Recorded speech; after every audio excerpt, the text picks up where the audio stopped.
I'm very happy that Arthur came to Hamburg from Amsterdam and will present Grown.bio.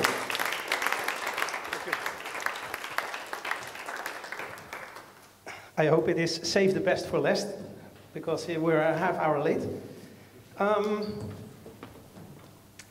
A wise man once said to me, many of the problems you will be facing in life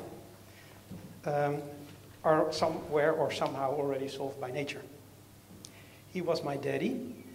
I learned a lot from him. And at that time, it didn't do me anything. I didn't particularly had something in mind. Later on, as the years passed by, I more appreciated that sentence. A lot of things already have been solved, a lot of problems have already been solved by nature.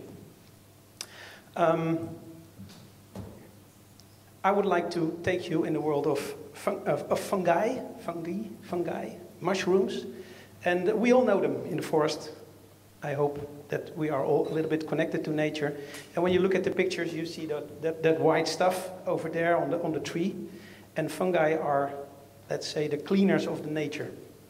And when I came to some things that I thought, well, we should have changed that, then I came up to the fungi.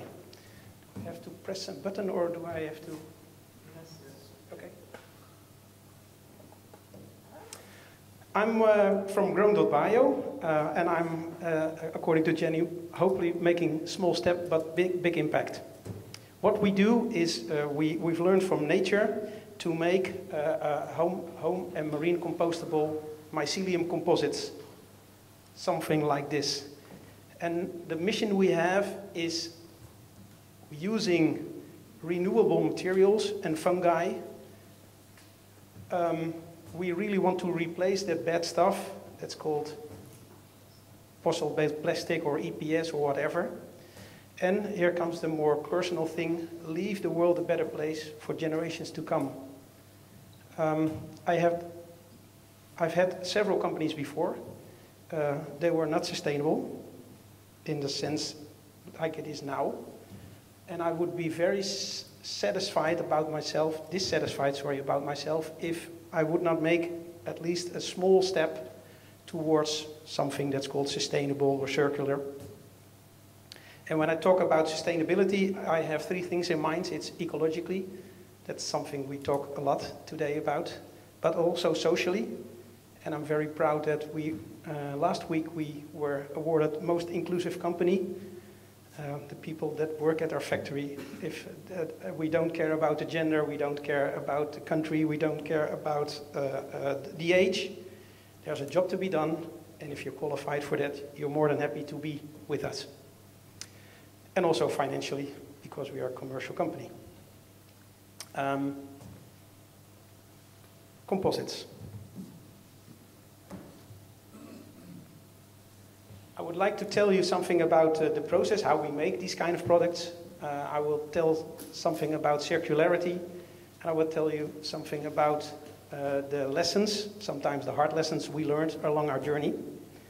I think that some people already know something about mycelial products. Can I see some hands? Ever had it in your hands already? Ooh, that's a little bit less. Okay, sure. Okay, well, it looks like styrofoam. This one. This is a packaging. And what we basically do is, I'm from the Netherlands, so that's why I draw a hemp plant. We're famous for our hemp. But this is industrial hemp. It has a low percentage of THC, so you cannot smoke it. Well, you can, but nothing will happen probably. But I will tell you later on why hemp is our powerhouse. But what we do is that hemp is being grown in the agricultural sense, because it's industrial, and the good fibers are taken for making clothes and ropes, etc. And what's left is being used for whatever. They call it waste. We call it raw materials. And we put some spurs of a mushroom in it, and after that. We put it in a mold, something like this. We put it on top, and then the mushroom does something very smart. And I think we all know about the marshmallow experiment.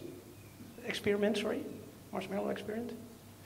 It is when you have a kid, you put a marshmallow in front of him on the table, and you say, you can eat it now, or you can wait 1 hour, and you will get another one. You get 2. And if you wait 1 more hour, you get a 3rd one. What will happen? Most of the children say, what the heck, gone. They don't wait for an hour. The mushroom will pass the marshmallow test by far. What he would do, if I use the same analogy, is that he would just take a little bite from the one marshmallow, and then he will stay, just wait. Then he sees a second one, he takes a little bite, but he takes the first one and the second one, and he kind of glues them together. And he waits until the whole table is full with marshmallows, and then he starts eating, and then the mushroom comes out. So he kind of conquers all those marshmallows, and then he starts eating. What we do is we take the agricultural waste, or renewables, and we put the spores in it, and he kind of glues all those fibers together, but he doesn't eat them. And unfortunately for the fungus, when he glued everything together, then we stop the process. That's kind of tricky. But then you get a product something like this. And yeah, we do that in a quite large scale. We make, let's say, 10,000 products a week or something like that. And to show you some of the products we make is we have 3 categories. One is the interior products. We make lamp shades, we make chairs, we make table rings. We even make a phone booth. When you have those large offices where all those desks are in and you start telephoning and nobody can hear you anymore. We have designed or created a phone booth like that. And we have a wine cooler on top. And we did that because it is quite a new material. It's the specs are not well known. You have a fungus in your hand. It's creepy. But designers are more the, let's say, the early adapters of new materials. And designers like to make neat designs. So that's why we started with the interior products.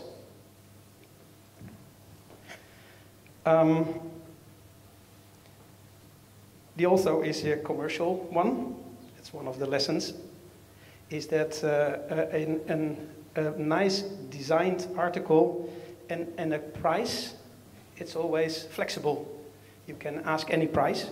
If you get it sold is the second question. But yeah, you can do something about the price. And our prices are a little bit higher at that time.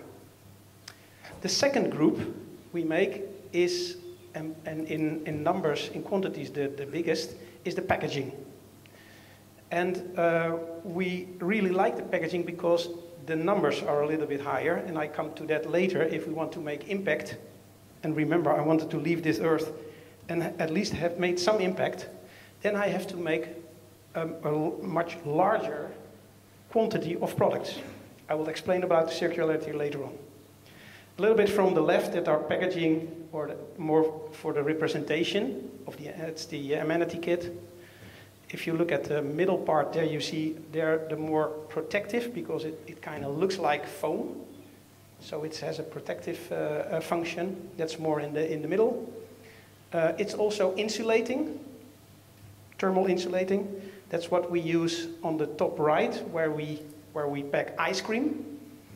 And I have to keep it cool. And the ugly guy on the right, below, he is holding some packaging for really where the shock absorbent properties come in, which is an apparatus. It's a kind of a coffee machine. It weighs about 25 kilo. You have to transport it. And that's where the material is being used really for the protective in the transport.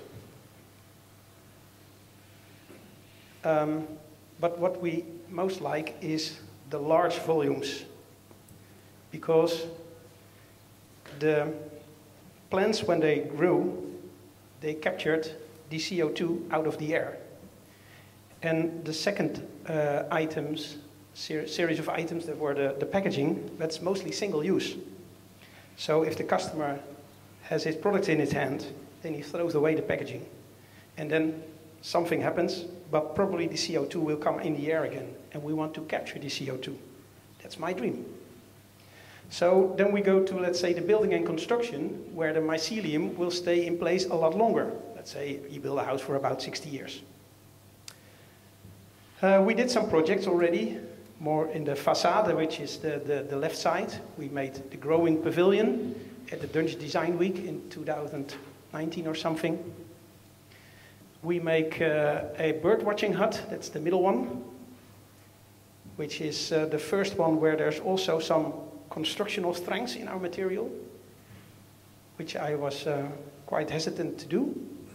And on the right side, you see panels used for insulating, because it was insulating the ice, but you can also insulate your home with it. So that's a little bit of the three types of products we make from the same material. This is our factory. What we mostly do is molded, what we call molded products. So the shape of the product is because of we put it in the mold. And when we talk about growing products, it isn't getting bigger, the growing means sticking all those fibers you can see over here, and you can feel it later on. It just glues all those fibers together, and that's what I meant by growing.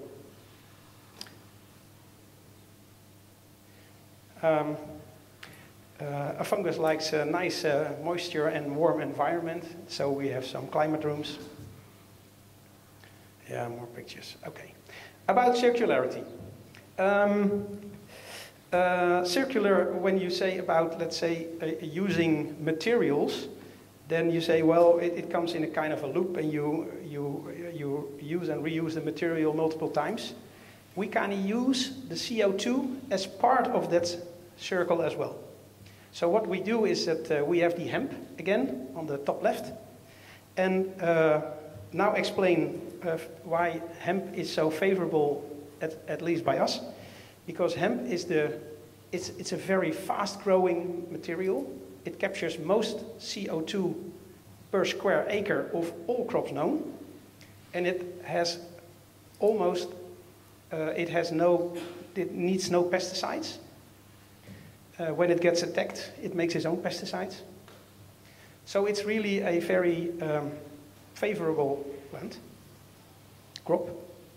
It can be used for a farmer which, let's say, grows potatoes, and the next year, if he keeps on growing potatoes, he gets all kinds of diseases. But if he's in one season stops growing potatoes but using hemp, the soil will be almost clean again, because when there are any bugs and they try to attack the hemp, it will kill the bug again. So it's kind of a very favorable plant.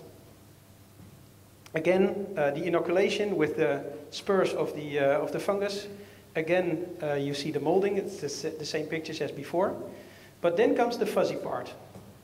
The first is, and I just used this as an example, as a packaging. It is used for, let's say, shipping or protecting product X. And after that, then it gets kind of fuzzy. Well, about circularity. First of all, sometimes, this is not a good example, by the way, but we design the product so it can be reused again. So, in this case, I call it Y.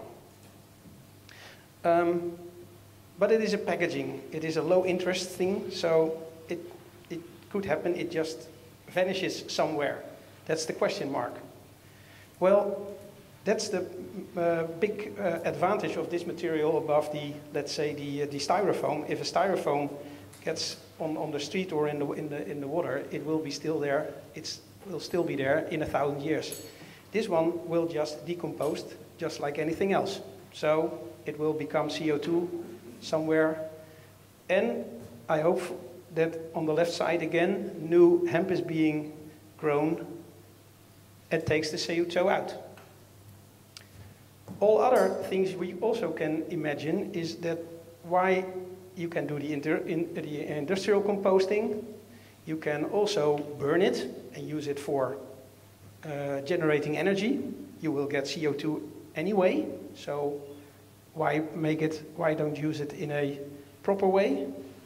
Or, and it's a little bit more experimental, it's the bottom line, is that you can also pyrolyze it and use the, let's say, the useful materials out of it and put it into another industry that's using carbon, pure carbon or something like that.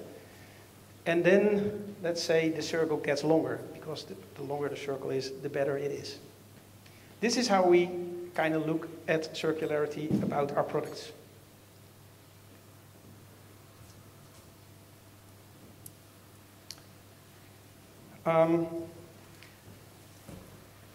What are the lessons that we have learned?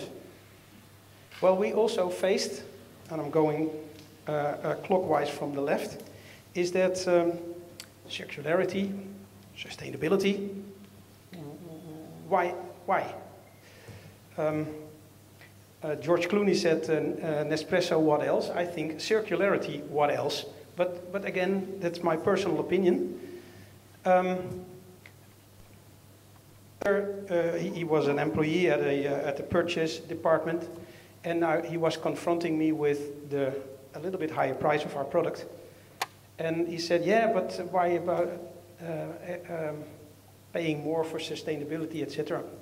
Well, it's your choice. I said, but let's reconsider what you're asking me, because you are an employee of this company, and you get paid, and with that money you buy products and probably something from this company, and then the money comes in and the company can do the work again. So there's a kind of a small circle over there. What we also could do is you don't get paid, but you just get enough food to eat, but you still have to keep on working. How would you call that? I don't know. I said, well, about 1700 they would call it slaves. You just do the work, you get your food, but nothing more. Would you like to? No, I won't like it. Okay, that's cool. What we're doing with the earth is even worse. We just take it and we're giving nothing back. Not even food, not even something else to compensate. That's what we do. So how would you feel if we do that? Would that last? No, then I wouldn't work anymore for this company. Okay, but we're doing the same with the earth. We just take off, don't give anything back. So, do you think, will it last long? Hopefully, he's not a customer yet. I hope something happened in his mind, will happen in his mind, because, well. So, it is for, I think everybody who is here, it is kind of logical to think sustainable and think circular. For the most people it isn't.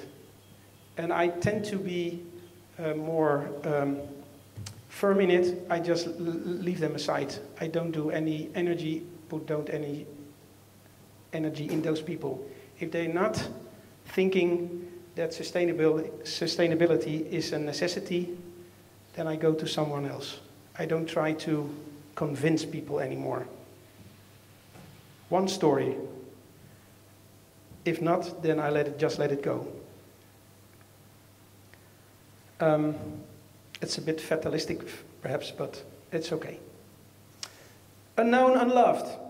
When we first started it, we wanted to do the building because it's a lot of mass and a lot of CO2 capturing, and all those building companies said, why should we? So we kind of moved to the designers. And there we found love.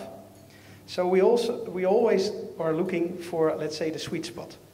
And it's because we are, not only because we're a commercial company, I hope with the first mission statement, it's really in my heart that I want to succeed, but we need success somewhere. We need, when you plant a seed, you want to have it grown.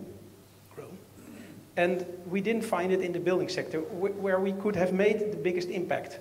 So we started a few steps back. And yeah, when you're starting an adventure like this, you have to find a sweet spot. We're still searching for it. Well, we're still curious for it. We found it in packaging, we found it in design. Design is still a small part of our business. We're still looking, by the way, pose a question over here, for to let it grow. So we are looking for, let's say, designers and etc. with a commercial point of view. But packaging is doing okay. I think we found love there. Less is more. It's a design phrase, I think. And when you look at this product, there are some boundaries. When you put it in a mold, you want to get it out of the mold, so it has those small angled walls. When I do like this, you see all the fibers coming off. Oops. Yeah, you have to tell that to customers. And I was at a customer, and he was complaining about the fibers. That's what we call flaking. And I was working together with him through his factory, and he wanted to show me all the troubles about the flaking. And then I saw all those white round things blowing by, because he was using a lot of EPS. He was just experimenting with our material. And I saw all the white stuff going by. And I said, I know you're complaining about my flaking, but have you seen all the EPS stuff running around here? And he was looking, and I said, okay, yeah. But what happened, it was really funny. At the end of the day, they're putting over the doors, and all the EPS was blowing out of the doors. But our fibers are a little bit heavier. And they stayed on the floor, but his EPS rubbish just went out of his factory. And I said, well, if you count all those white stuff of the EPS and you compare that to us, I would stick to the hemp fibers and not to the EPS. So you basically have, but the flaking will still be there, but it's also an EPS. The shapes and the boundaries, they will stay. But it's still more, because you have a better story, you have a better footprint, etc. So it looks like you're getting less, but in fact you're getting more. Sustainable, better story. And we try to emphasize that over the little piece of flaking, but also the price. Because, like I mentioned before, the price is a little bit higher. Fourth, a lot of discussions we have is, yes, we are still a little bit more expensive. When about 4 or 5 years ago, we were about 20 times as expensive as styrofoam. For some products, we're now twice as expensive, which is still a problem when you're talking about the procurement officers. But again, that is because we are only looking in financial cost indicators and not in the environmental cost indicators. Because, yeah, well, we are circular. This is much more circular than any other protective packaging. There's no CO2 emissions. We are kind of CO2 negative when it leaves our facility. So when you compare the whole picture, our material is in a total or an environmental cost indicator cheaper, or at least as competitive as any other artificial and non-circular material. But again, if you just look at the euros, we are still a little bit more expensive. What we do, and I've heard it many times today, is that there's something that this material has, and it is a story. it is incredibly soft. It is incredibly nice. It is just made by nature. And a lot of companies that are using our products are really using that story to overcome let's say, the disadvantages. Let's say the flaking, what I mentioned, but also the higher price. I still think that styrofoam is too cheap. Plastics are too cheap. But so long, until we don't have the environmental cost indicator, in Holland, some companies are, when they have a tender or something like that, they use the environmental cost indicator. I don't know whether it is in Germany or other countries in the EU. But for that point, we still, let's say, use the story and let's say the goodness of the product as a compensation for the higher price. The overall thing is that for the products that we're focusing on, some of the designer interior items, protective packaging, and some of the building materials, we think we have a solution that it makes it possible. So therefore, yesterday we introduced our new own hashtag. It's called It Is Possible. And this was my last slide.